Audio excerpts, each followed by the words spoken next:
Hey, what's going on, everybody? This is Jarrell Mason, aka Jay Mason. Welcome to another episode of Beyond the Album Cover, where we get inside the entertainment industry with those in the know and give them their flowers while they're here to be celebrated. With me right now, I have the up and coming actor, singer, dancer, jack of all trades, master of none. You can catch him on the show here on GoGo TV, and his EP, Michael, Gemini Season Part 1 is available on all digital streaming platforms. So, ladies and gentlemen, we're going to get to know the one, the only, the incomparable Michael Miguel. Thank you for coming on Beyond the Album Cover. Of course, thank you for having me. I'm All excited to be right. here. Yeah, I appreciate you taking the time out of your schedule to come on to the show.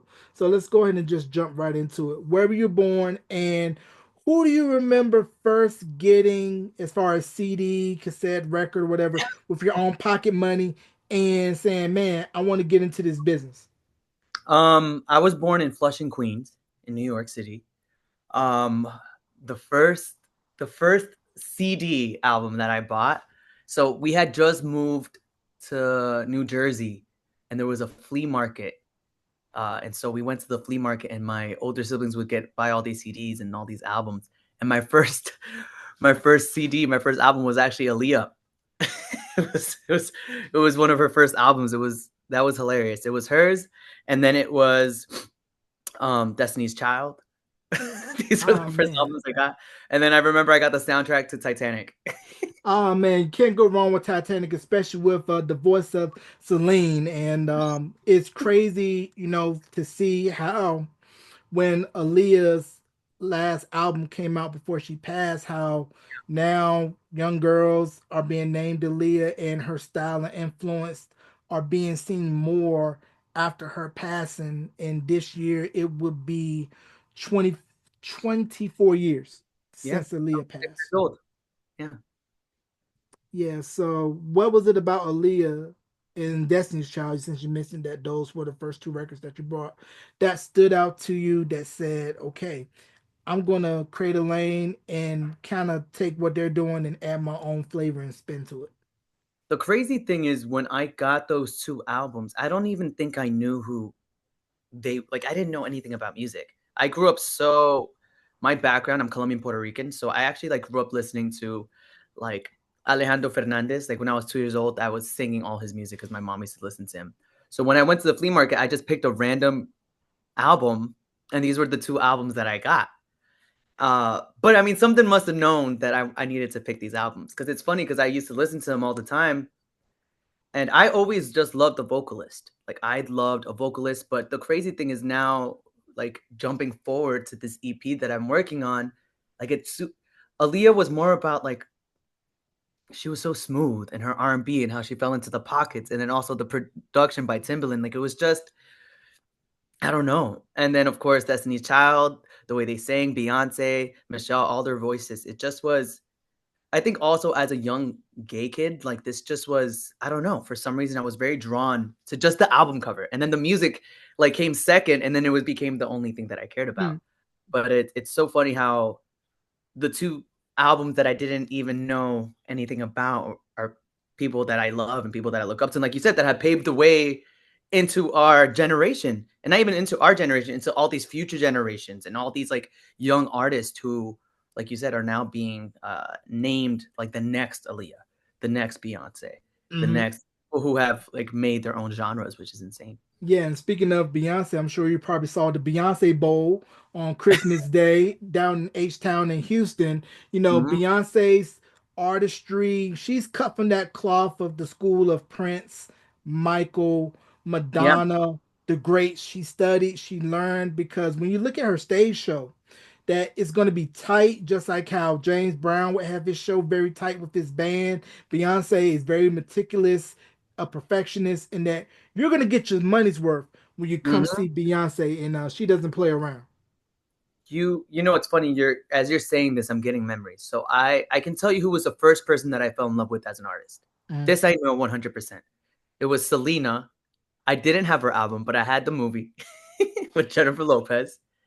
And it was the same thing. It was like what you're saying, like how Beyonce is so meticulous and she had this stage presence. I think I fell in love with Selena in that kind of way, where I was like, I was so in love with the music and how much fun she was having on stage.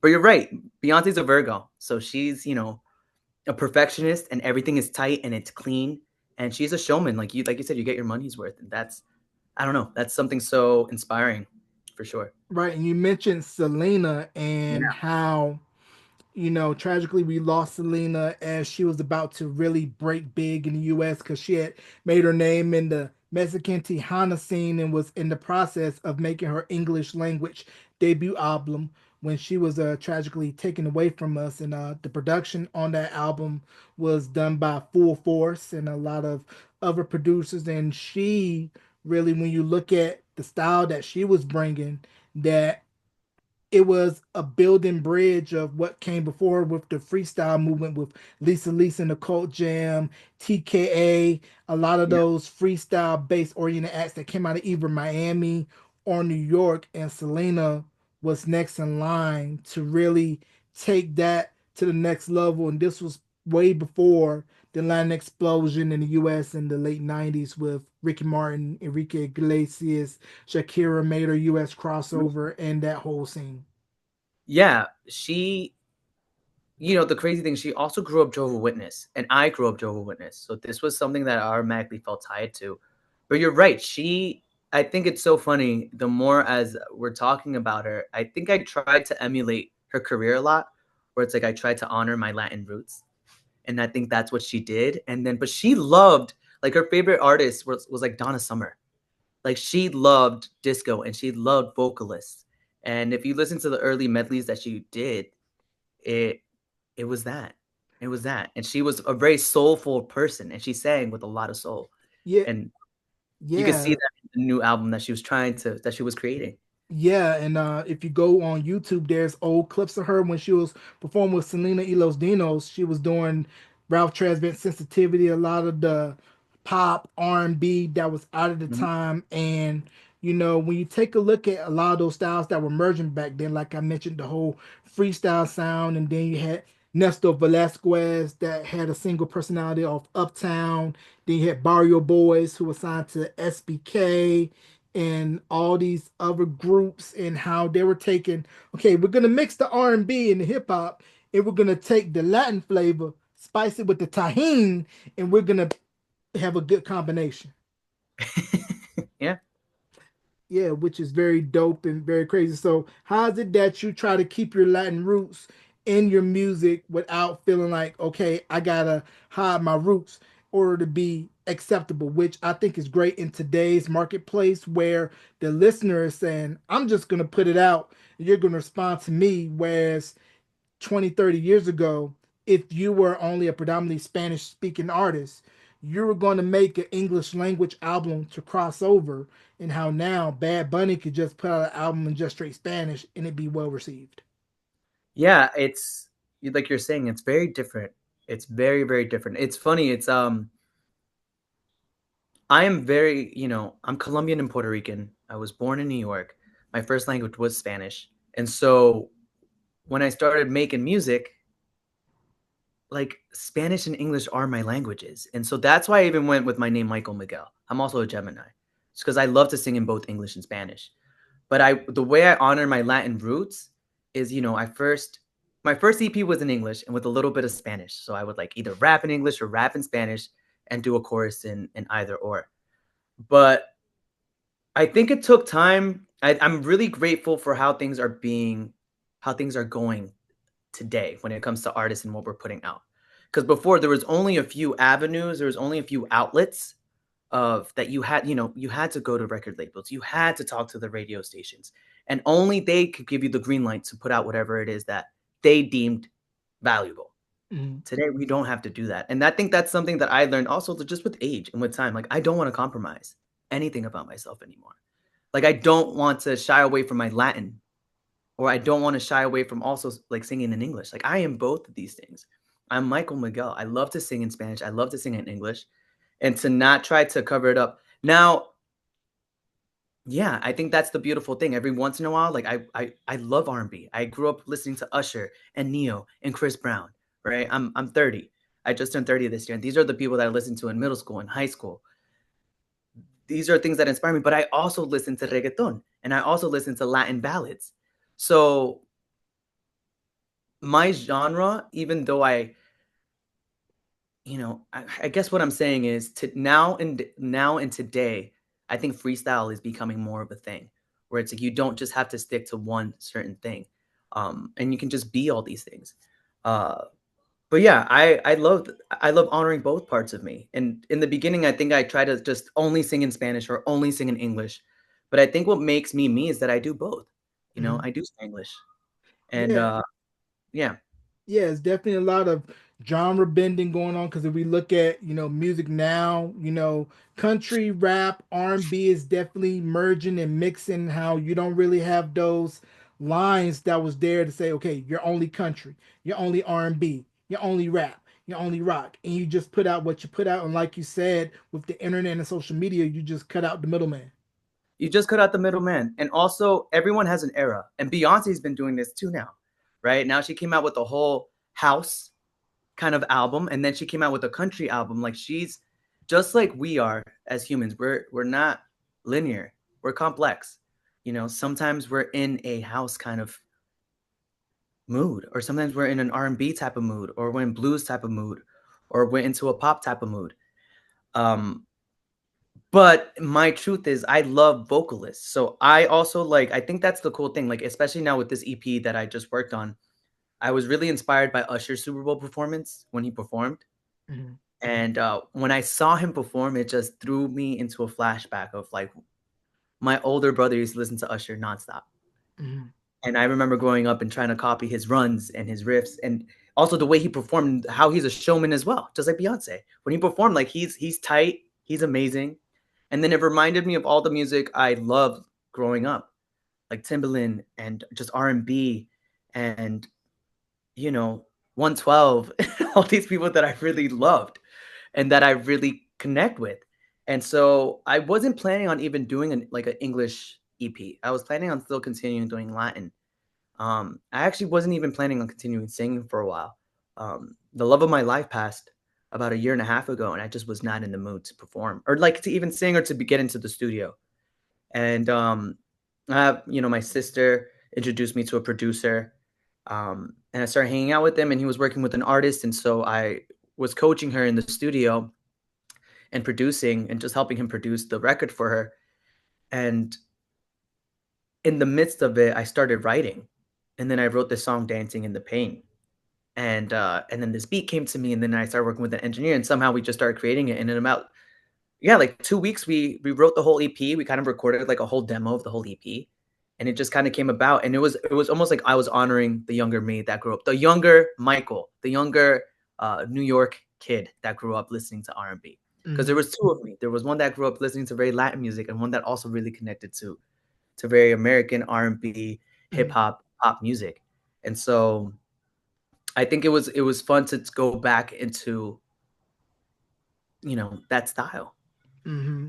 And you mentioned, the Latin scene, and we would be remiss, I would be remiss, if we didn't mention how Gloria Stefan opened a lot of doors for everybody to come in to feast off of J Lo, Mark Anthony, Hmm. everybody, and how she was really the one that really said, okay, this is a community who's underserved, and we're gonna put out music that's good to us, and it's gonna do numbers, and that it did. I mean, Diddy sampled "Bad Boy" for "Feel So Good" for Mace, and we were all jamming to it and saying "Take that, take that." Not in that way now, if you know, you know. But just how can we just talk about Gloria Estefan and her influence and how she pretty much, when you think of how successful Latin music is in the States, how she was able to kick that door down and cross all genres. Yeah, I mean, she definitely did that. I mean, the Estefans kind of just paved the way for like you said, like Ricky, Enrique, J Lo, Shakira, and for that, I mean, I think I'm very grateful that this is happening, and it's cool to see when other people are doing that even now. Like for example, I'm gonna jump way fast forward. It's like even Bad Bunny when he performed and he kissed another guy in his live performance. That has never been seen in the Latin community. The Latin community, I feel, I love my Latin community. I love my heritage, but if we're being honest, when it comes to things when it comes to being progressive, they're a little bit behind. Mm-hmm. They're still very Catholic, they're still very religious, and not that there's anything wrong with that, but he opened doors for queer artists in the Latin space as well. That was, even if he's himself is not queer, he opened these doors and started the conversation. Just like when Madonna and Britney and Christina kissed. Remember at the MTV Awards? Mm-hmm. Like that was a huge thing. That was huge. That was it also opened doors for queer artists in the American space, in the US space, in the English space. And even Nas is doing that now. So I mean, I'm grateful for all these aspects. You know, Gloria Stefan really for sure opened up these doors for people of my heritage, people of my background, of Latinos, of people of color too. But also I'm very proud of like these queer doors that are being opened by other people. Mm-hmm. And I mean, it's just an exciting time to be an artist, I think. Yeah, I definitely think that that is too, where you're able to express yourself, be free, not have to worry about any constraints or restrictions, and just totally be yourself, no hiding behind the veil, and you could just let loose and just truly be who you are. And like you said, like they were saying, listen, we're gonna write music that we like, and it's gonna generate numbers. People are gonna connect with it, and people did. Do you know what I mean? Like it just because of my skin tone or my background or my sexual orientation doesn't mean people aren't gonna connect with my message or with my music. Mhm. People connect with the emotions, they connect with the feelings, Right. and Yeah, that's what music is. Yeah, I definitely agree. And staying on the Latin tip, we're going to talk about Ricky Martin. How do you think, when you look at his transition from starting off in the boy group Menudo to being an international superstar, world renowned, what was it like for you seeing, like, okay, he started off in the boy group, then became an international star once Living La Vida Loca popped off here in the US, and it just carried in the transition that. So I didn't really grow up like listening a lot to like Gloria Stefan or Ricky Martin, to Mhm. be honest. Yeah. That just wasn't what we heard, what I listened to at home. Hmm. Like I said, it was very just either extremely like international Spanish Latin music Hmm. or just very US. But when Ricky Martin came into the picture, it was also hard for me to connect to him because my family is, the religion that they're a part of is homophobic. And so we weren't allowed to watch anything with Ricky. We also weren't allowed to watch anything with Michael Jackson because Michael Jackson grew up Jehovah's Witness and he got Hmm. shunned and disfellowshipped. And so we technically, as Jehovah's Witnesses, weren't even allowed to look at him. So, or Prince, for example. There was a lot of artists, even Selena, she grew up Jehovah's Witness. But what I will say about boy groups and people like Ricky Martin that started in a boy group and then popped off as a solo artist, I think I think there's a lot to be said about that. I think I wouldn't mind being in a boy group. I mean, I wouldn't mind to sing and to write music in a collaborative way. I think is amazing, but also for him to get out of that kind of space and be his own person and also be like a queer person doing it, I think is amazing.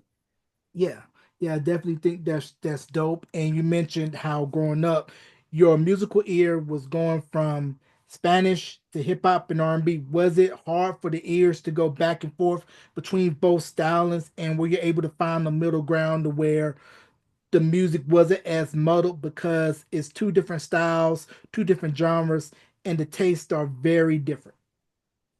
I no, it wasn't hard for me at all. It was natural. It was very natural. It was we listened to Shakira before she even came into the US, before she even started doing her crossover. We listened to Alejandro Fernandez, who's a Mexican singer, who's not even Colombian. We were listening to Carlos Vives, who's a Colombian artist. And at the same time, I'm listening to Aaliyah and I'm listening to Tony Braxton and I'm listening to Whitney and I'm listening to all these amazing singers. Um, you know, and yeah, my brain just liked music and just also it liked soul. All these people that I'm mentioning, even in the Latin community, even these Latin artists had soul. When they sang, you felt something. It Hmm. wasn't it wasn't just like a poppy, airy, like there was a lot of soul. These were vocalists. Hmm. Even when I mentioned Celine Dion, like these were my ears were just drawn to something deep and emotion, Right, and that's what I connected to. Even 112, right? They had like amazing voices, and right, even though it was party music, like they were singing from their soul. They weren't right. just you know hitting a note. They were actually like having fun and hitting these notes. So it wasn't hard for me to differentiate these two things. And to combine them, it just made sense at some point. I think that was the hard thing in the beginning in my career was how do I combine these two things? And I think I'm slowly starting to do that. Mm, Um, but to me, it's not something that I don't think is cohesive. I think it's extremely cohesive because I feel like that's me. Like I am both of these things. So when someone's like, "Oh, that doesn't make sense to go together," I disagree because mm, that to me is part of my identity. I'm like, those two things are what made up my musical taste, right. and they go hand in hand for me. So pretty much you Just just. like just like Selena, right? When Mhm, she loved disco and she loved Donna Summer, but she also loved mariachi music and she loved rancheros. And she slowly started mixing those two together. She did a medley where she did her rancheros and then she did a disco medley combined. mhm. Like these are things that people don't normally think that go together, but they can. And if it's done well, it's amazing. Yeah, so pretty much it's just like the first time when somebody mixed peanut butter and chocolate. You think it's nasty, but once you mix it together, ooh, it's so good. But you Now got to do it right though. you do. You got to do it right. You never know. Yeah, not everybody can do it right. Just like how not everybody can make a certain dish. You got to go to that one spot that looks like a hole in the wall. You have that one worker that been working there for 10 plus years. And you know the food's gonna hit every time because they just put a little this, a little bit of that, no measurements. You can always add, but you can't take away. Mm-hmm. Yeah, you 100. mentioned 112 earlier, and I know you would like the Barrio Boys How We Roll album if you ever get a chance to listen to it. Very great record. Okay.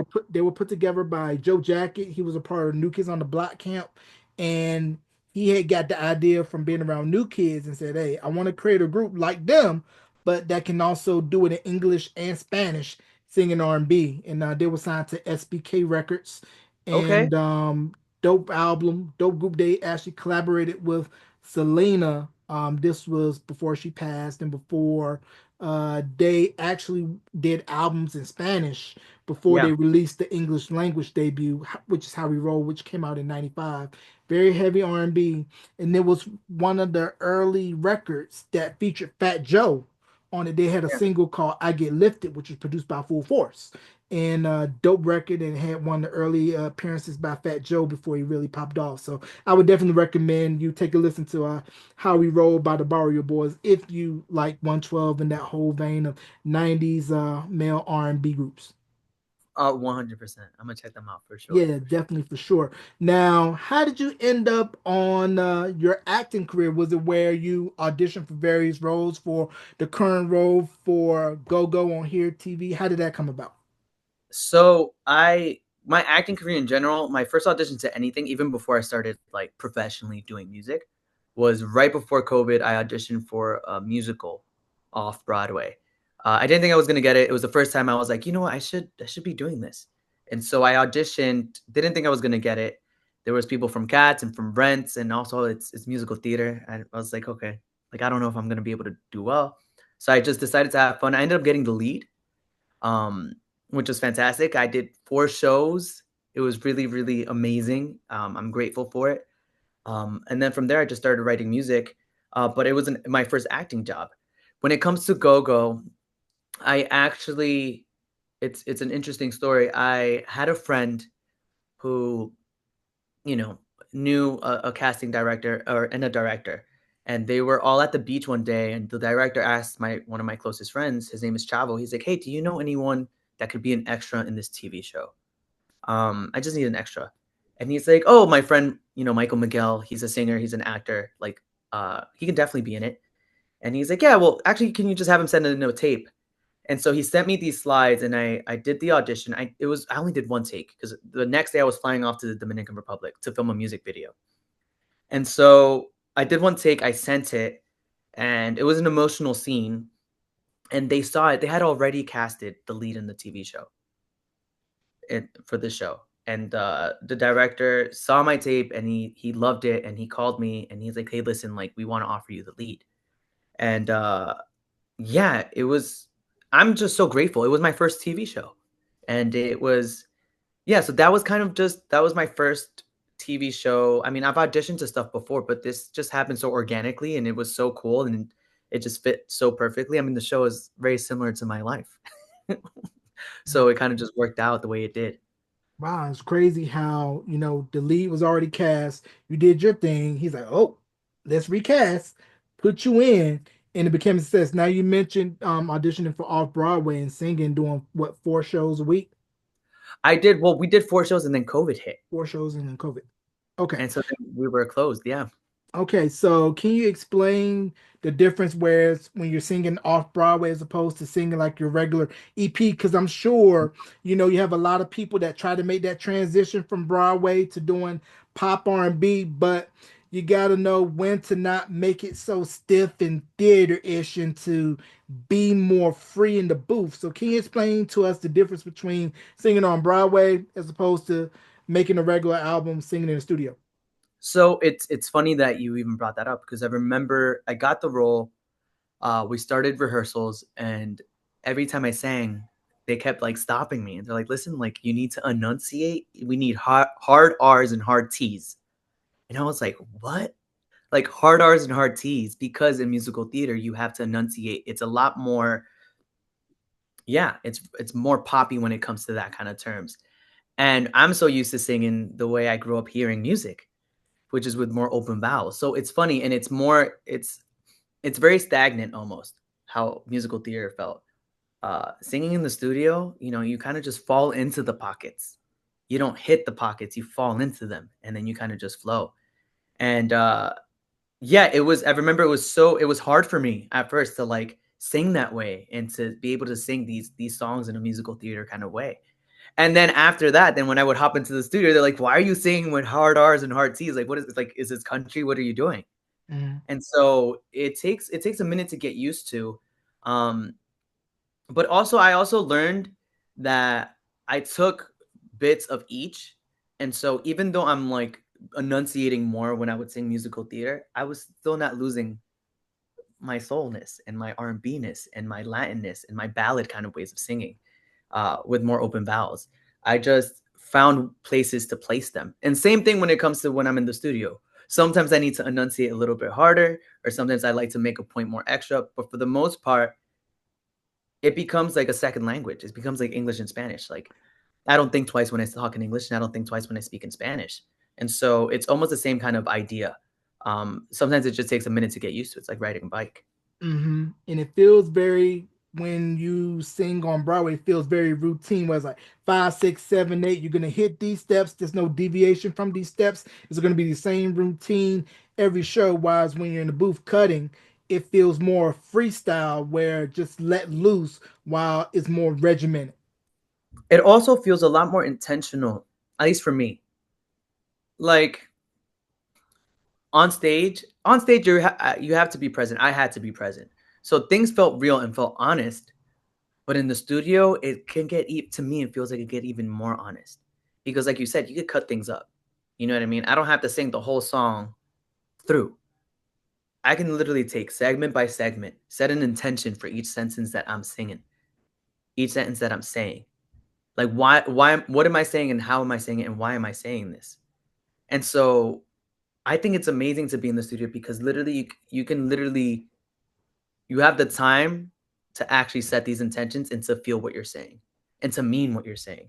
Sometimes the adrenaline is pumping on stage and like yeah, you're feeling it, but you don't it's just whatever it is. But with this, you have a little bit more control with what it is that you actually want to say and what it is Mhm. that you actually want to put across. You have a lot more time to actually put thought into this. Stage is it just is what it is. So it's actually the opposite for me, I think. Mhm. Um, when I'm coming up with a song, when I'm writing a song, when I'm helping other artists write a song, then it's a little bit more flowy. And Mhm. then we set the intention for each space. But Mhm. that's my thoughts. Right. So how you feel about hip hop's presence being more known on Broadway? We got the Alicia Keys So inspired play Hell's Kitchen. Then you got Lin-Manuel Miranda with, of course, Hamilton in the Heights, the yeah. adaptation of the Warriors, and just how hip hop now is being recognized on Broadway, where, 20, 30 years ago, you'd be like, I don't know if I want to go to Broadway, because the only things that's kind of like hip hop related that's probably going to be on Broadway, probably bringing the noise, bringing the funk, and probably I think Stomp was on Broadway, but the hip hop selections on Broadway were slim pickings. Well, the crazy thing is like it's just as true as it is today. Like back in the day, like even watching TV, watching like sitcoms. Do you know what I mean? Mm-hmm. Like mainstream sitcoms didn't have people of color in it. Mainstream music, like every once in a while, like now hip hop and R&B are included in pop. Like Mm-hmm. there's pop R&B, there's pop hip hop. And in, like even talking about Broadway, I think it's amazing that finally there's something for us. You know what I mean? And Mm-hmm. something that people were always connecting to, but people were just weren't like there's just like I said, this is a new time where we're kind of calling the shots. The audience, us, are able to say like, no, this is what we want to see, and we're going to put it out there. Mm-hmm. There's less people kind of holding these barriers for us, but I Mm-hmm. think it's amazing. I think it's great. I think it's great too because then it inspires other people, other kids that see this and see themselves and hear things that they relate to and like have more options. Do you know what I mean? Mm-hmm. I think it's I mean, I'm excited, and then it gives us more options. Gives me more options as an artist, as a singer, as an actor for things that I want to do. Because yeah, I don't want to sing Footloose all the time. I don't want to Mm-hmm. sing hard R's and hard T's. To be able to sing a song that I feel comfortable the way I sing in the studio to sing it Mm-hmm. on stage, that'd be amazing. Um, I would to have that as an option is is beautiful. Like it's something that should be already be an option. The fact that we had to fight to get there Mm-hmm. it's frustrating, but the fact that we're getting there, I think is amazing. I mean, I think we still have a long way to go, but the fact that these doors are opening, I think it's fantastic. I think it's great. Yeah, because I listened to a couple of cuts off of the Hell's Kitchen Broadway cast soundtrack, and I can immediately hear by listening to the songs, thinking about Butter Tim's, Tommy Hilfiger coats, Triple Fat Goose coats, and just early 90s, pre gentrified New York, of course, hip hop, and just how it was raw, gritty, and it was where you could just be unbridled, be loose, and be free. And there's just something about, and this is no disrespect to like Madonna or that type of music growing up. I understand why people love it. You know, I went to go see Madonna her last concert tour, Mm, but me personally, I didn't connect the way that I do with this other music, with hip hop, with pop, I mean R&B, with all this soul, like this is the stuff that really brings something out in me. mm, And so, I don't know. I mean, I can go see, you know, these shows on Broadway, but when you hear and you see music that really actually wakes you up and feels like a part of you, mm, that's the thing that feels like magic. right. But you're right. It's to me it feels raw and it feels real. Mm, Like maybe just it's for me just because like even things like Footloose and like even Moulin Rouge when Moulin Rouge came out like the music I didn't connect to at all. I didn't connect with the music. I didn't connect with the movie. Um it just wasn't my music.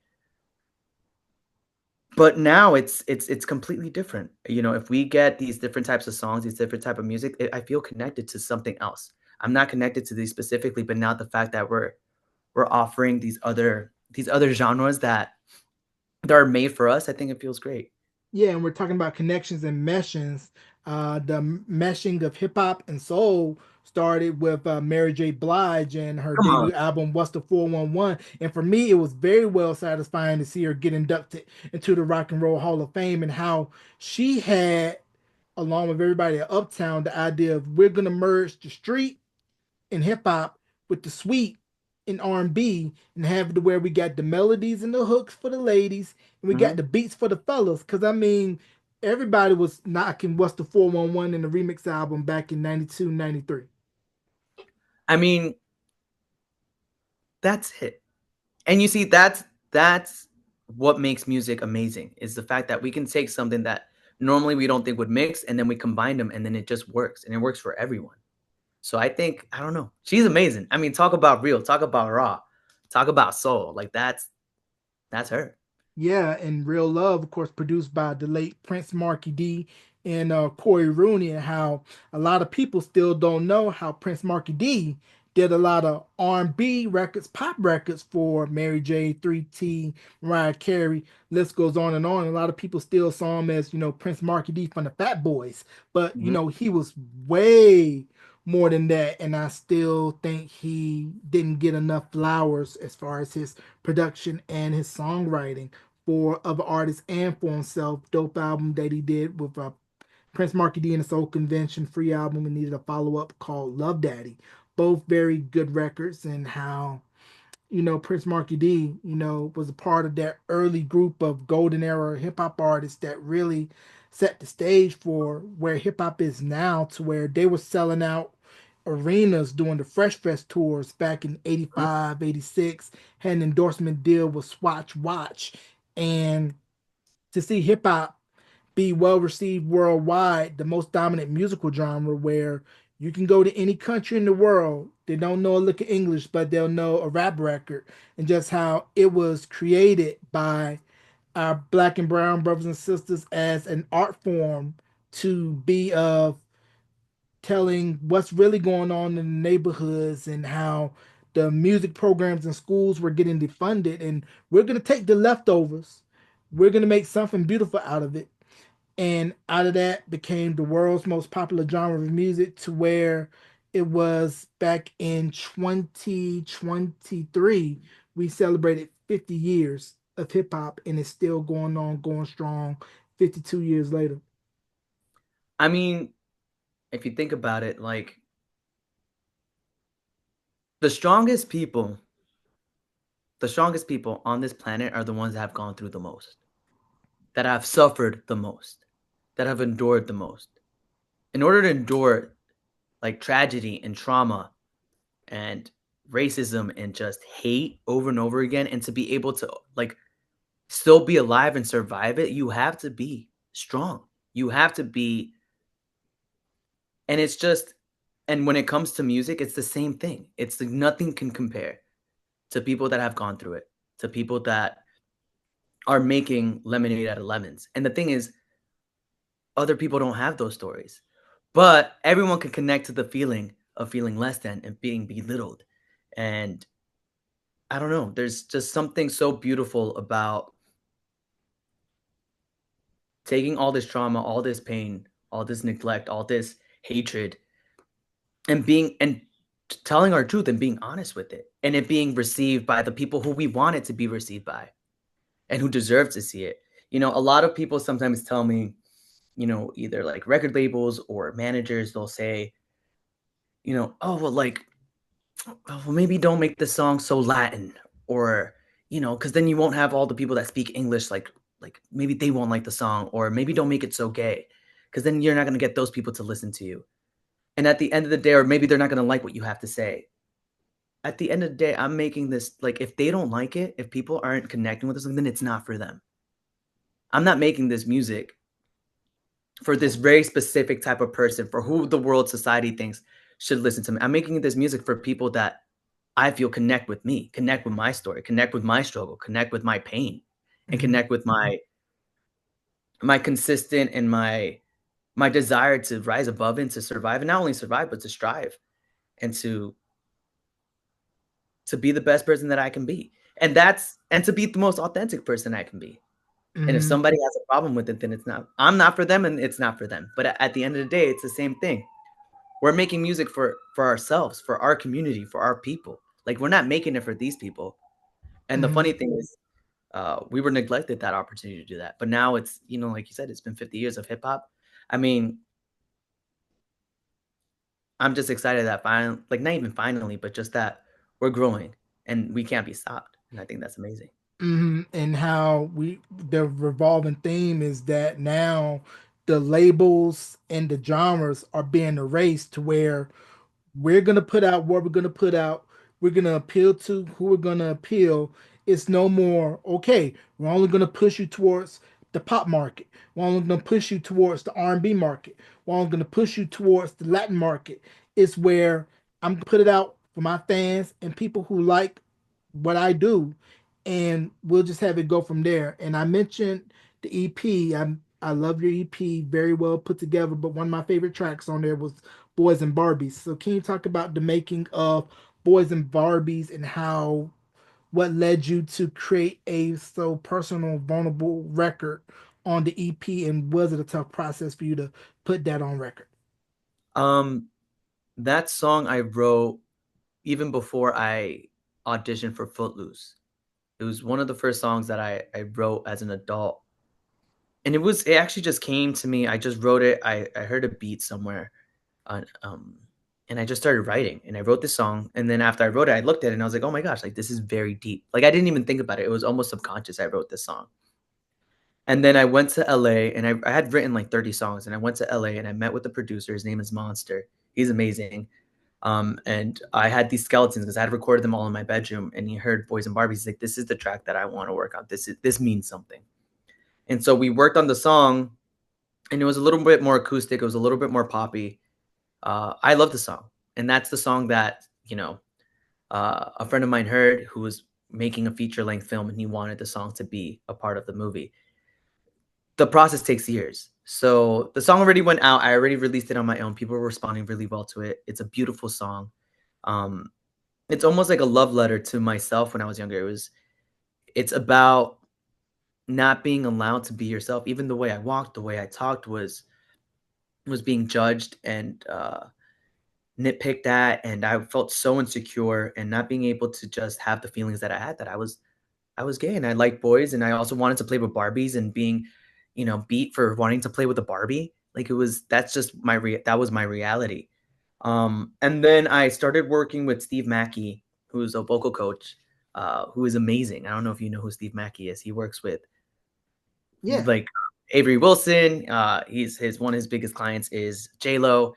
He writes for Sam Smith. We started working together, and he also heard Boys and Barbies. And when he heard it, he's like, Mike, we got this is the track. I want to rearrange this with you. Like I want to work on this track. This track needs to be heard. And when the movie finally came back around, they wanted to put the song into the score, and so we rearranged it. And Stevie started playing it on the piano, and he started playing this ballad, and then he started singing my lyrics, and then we found this whole new melody, this whole new arrangement. And I remember instantly I just started crying, and because it was exactly how I imagined the song, like how I wanted the song to be Mm-hmm. sung, how I wanted it. Because before I made it poppy because the producer thought, hey, listen, we need to make something that's gonna be more attractive to the masses. Mm-hmm. But in reality, this is a painful song. I didn't even know it at the time when I wrote it. It was so subconscious. But at the end of the day, it's a really important song. I love this song. And a lot of people come up to me. It's the number one song that people come up to me and tell me that like it's changed their lives. Mm. Interesting. Never knew that Steve Mackey had a hand in that, and that it had a popular feel prior to it being stripped down, almost very MTV unplugged, which to me makes a song more potent where it's bare minimum, just the piano, just the voice, and you can really get the message across better when you don't have all the other sounds that you're trying to compete with. Yeah, we just stripped it, and it was an emotional song. It is an emotional song. Yeah, like I mentioned, the love of my life passed, and he has a very similar story to Boys and Barbies, and that was his favorite song. It's a song that really I think I didn't realize how much it can have an effect on people, and I Mm, didn't realize how much a lot of people feel seen with it. Um, I I wrote it, and I think it's great, and I'm grateful. And Stevie arranged it, and um, but I really like it's not. It's I think the older I'm getting and the more I'm getting comfortable in the industry, I'm realizing like this is not. It's so much less about me. mm, Like it really is. Like the reason before I think when I was making music and blah blah blah, like I wanted stardom and I wanted recognition and I wanted to people to see me. And when someone comes up to me and they're like crying and they're like, listen, they're like, oh my god, it's like I got kicked out of my house, recently, and I heard your song and I haven't related to it to a song like this ever, and it mm, means so much to me. I don't feel alone. That's the reason why I want to make music. That's the reason why I want to do this. And so other people feel seen and they don't feel alone. Like I felt alone. I wish mm, I had someone that also was talking about these things. I wish that there's someone that, like now, for example, I'm sober. I wish there are a bunch of artists that talk about sobriety. There's a bunch of artists that talk about pain. And so if I can somehow alleviate, they say shared pain lessens pain. If I mm, can somehow alleviate someone else's pain in any way that I can, or uh, help them feel seen and heard, like mm. that's why I want to keep doing this. Right. Right, and backing up to acting, we mentioned how now is a good time where everybody can put out what they want to put out. No more going to the network saying, "Hey, put this on your channel. Let me appeal to the masses." Whereas you get bunch of network streaming platforms, and you don't necessarily have to sit in front of a box, watch a full season, and you watch it right when you can. And one of the shows that really struck with me the past couple years that I really loved watching was Pose. The Oh, soundtrack, fire, 80s, 90s, R&B, house, and how if you all look at the documentary Paris is Burning, that was pretty much where the inspiration, I believe, for Pose came from, out of the whole ballroom culture scene. And if you look at Madonna's Vogue video, she had Willie Ninja in the video. They were doing voguing, tutting, whacking, and how that whole movement, without even knowing it, if you're in the know, how they pretty much turned pop music upside down. And how we mentioned Beyonce earlier with the Renaissance album, how that album was a straight love letter to house. yeah. I mean, Pose is a fantastic show, and if people haven't seen it, they need to see it as well. This is such a great show. I also love that show. And 100, I love 100% the ballroom scene.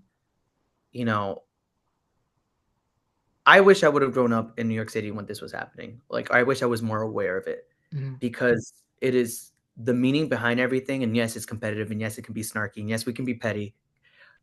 But the whole meaning behind ballroom was there was these houses, there was these mothers that would take kids in that get kicked out for being gay, which was happening a lot in the 80s and the 90s, and didn't have anywhere to go, and they would be taken in, and then every Friday night they would go to these balls where they would compete and dress and dance and sing and model and safely, where they could never do that in the outside world, and they felt they had their own reality, Mhm. and they had a community, they had a family, they had structure, which is beautiful, and especially at that time when like the AIDS epidemic was huge, people were dying left and right. And it's just it's changed our culture, it's changed our community, it's just the LGBTQ community, especially the POC LGBTQ community, like we've endured a lot, we have a story, and we survived a lot, and like how beautiful is it that we all kind of just united and try to take care of each other. And the fact that they're showing that now on TV, like Pose, like you said, so it's fantastic, and the fact that we were able to make a mainstream show about it, Mhm. and to Yeah, put people, trans people, people of color, front and center, um, without a doubt, without a question. yeah, that whole community, it was safe space before safe space became a thing. Exactly, it just was. It wasn't even, yeah, And one person who I feel doesn't get enough flowers for what he's done for Latins and acting, and especially on the comedic tip as well, John Leguizamo. He had been doing this thing since the yeah, 90s, since House of Buggin' on Fox, and of course the ill-fated Mario Brothers movie. But he put out quality pieces of work since then, and how he's always at the front and at the center saying, making sure that the voices need to be heard for the Latinos, and how we need to be represented. And just, he's one of those ones, along with, Edward James Olmos and those that came before, to really say, hey, we're here. We're going to make sure our voices are heard. And we're not going to be the stereotypical roles that you're going to have seen for, Latinos, yeah. I mean, I think now that you mention it, it's true. It's like you have all these people that have kind of paved the way, and hopefully today we don't have to fit into those stereotypical roles. We hopefully we get more options, because even still today, even in acting, I still get auditions for Latin guy in the kitchen. Mm, Like it's still a thing. And so to be here and say like, oh yeah, it's completely changed would not be true. But to say it's getting better, yeah. I mean, we're getting more, we're being seen a little bit more, but there's still so much more that needs to be done. I mm, mean, it's just there's a lot that still needs to change, but I'm grateful for these actors. I'm grateful for everyone in the industry that has paved the way, has opened the door, because it just gets us that much closer to being equals, which we are, which shouldn't even be a question. But um, unfortunately, we have to prove that. And Hmm. so, any way that we can fight that battle, we have to do it. I have to do it. Right, for sure. So, can you talk about current projects that you got coming out? So current projects. Right now, we just released the EP, which is called Michael Gemini Season Part One. We're working on Part Two now, which is going to be titled Miguel. I can't give too much away, but I'm very very excited for it. We're going to be releasing a few singles in between. I've been focused on producing and songwriting with other artists. Right now, I'm working with an artist who's signed to Republic label, and I'm just so excited. I also do coaching in the studio for a lot of artists, so I'm keeping busy. This TV show, the series, just the finale just aired, which is amazing. Um, and currently, we're just working on this new EP, and then working on an album, and then come summer we're gonna start touring, which is gonna be amazing. So I'm very very excited. There's a lot of good stuff coming. Yeah, you got a lot of good stuff coming down the pike, and you know you got a spot here when you're ready to talk about the EP and all the other projects you got up and coming. You can catch the EP wherever you stream on digital streaming platforms. You can catch them on GoGo, on Here TV, and any shout outs you want to give before we conclude your interview and plug your socials. Uh, I just shout out to my stylist Bradley Mounts, stylist to my friends, to my family, uh, to God. Who else do I want to give a shout out to? To my manager Elaine, who's amazing. And to everyone in my community who feels very small and unseen. Like you're not, you just have to keep pushing and keep working. And if you're breathing, you're worthy. Like you're worthy. Um, my socials. So you can follow me anywhere on Instagram, TikTok, Twitter. It's AKA Michael Miguel. And on Spotify, Apple Music, Tidal, Amazon, on all music platforms, I'm Michael Miguel. All right, and there you have it. You can catch this interview wherever you stream podcasts and on the official YouTube channel at youtube.com/beyond the album cover. Ladies and gentlemen, let's give a big round of applause for Mr. Michael Miguel for coming on Beyond the Album Cover. Thank you once again for coming on, and you're welcome back anytime. Of course. Thank you, Gerard. Really appreciate it. All right.